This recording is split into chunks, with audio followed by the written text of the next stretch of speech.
Richard Holbrooke doli i refuzuar, sërish, nga takimi me Slobodan Miloševićin në Beograd më 23 mars 1999. Ky fundit i tha të dërguarit të posaçëm amerikan se Jugoslavia e Serbi nuk pranojnë atë që e quajti ultimatum të Shteteve të Bashkuara dhe NATO-s për t'i tërhequr forcat nga Kosova, e i cili, në fakt, nga ndërkombëtarët, quhej Plani i Paqes. Kemi zhvilluar 2 ditë bisedime intensive me presidentin Milošević dhe bashkëpunëtorët e tij. Theksuam 2 çështje. Së pari, kërkuam dëshmi se do të ketë armëpushim të operacioneve ushtarake që po zhvillohen në Kosovë, dhe së dyti, gatishmëri për të ndërmarrë veprime të menjëhershme që do të çonin shpejt në vendosje një force të udhëhequr nga NATO në Kosovë, në përputhje me marrëveshjet e Rambujës. Një forcë dua ta theksoj që nuk do të ishte as pro dhe as kundër ndonjë grupi etnik, por në favor të paqes në rajon. Siç i kemi raportuar presidentit Clinton dhe sekretares Albright, nuk pati zotime nga autoritetet jugoslave për asnjërin nga këto çështje. Prandaj, jemi udhëzuar të shkojmë tani në Bruksel dhe t'u raportojmë aleatëve tanë në NATO, e më pas të kthehemi në Washington. Holbrooke u nis menjëherë dhe mbërriti shpejt në Bruksel.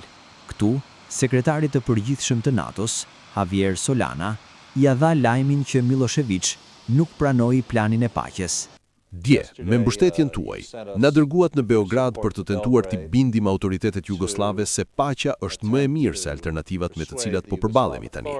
Ne u përpoqëm, pa në një sukses të dukshëm, të paktën deri në këtë moment, të bëjmë të qartë se një forcë e udhëhequr nga NATO, e ftuar në Kosovë, në udhëheqjen tuaj dhe përgjegjëse ndaj NATO-s, ishte mënyra më e mirë për të parandaluar që shqiptarët dhe serbët të vrasin njëri tjetrin.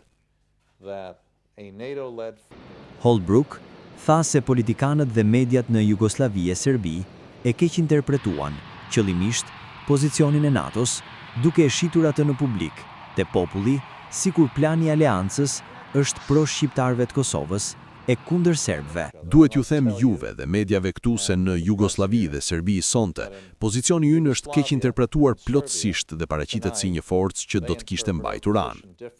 Në këtë drejtim, populli serb është dezinformuar nga mediat e tyre dhe nga deklaratat e zyrtarëve të lartë, të cilët kanë keq interpretuar marrëveshjet e Rambujës dhe kanë keq kuptuar atë që ju dhe NATO po ofronit. Si pasojë e këtij keq kuptimi, kuvendi serb refuzoi sot ato ofertë, ndërsa udhëheqja jugoslave dhe presidenti Milošević gjithashtu e hodhën poshtë.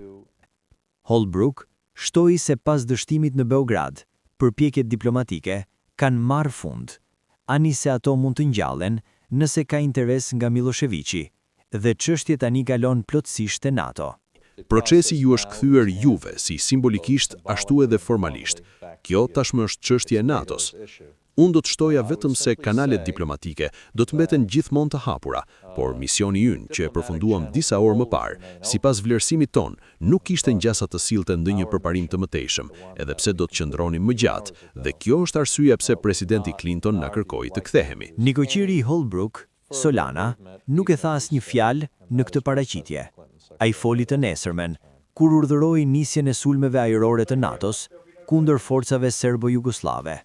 Ato zgjatën 78 ditë. Më 10 qershor, Milošević pranoi kapitullimin.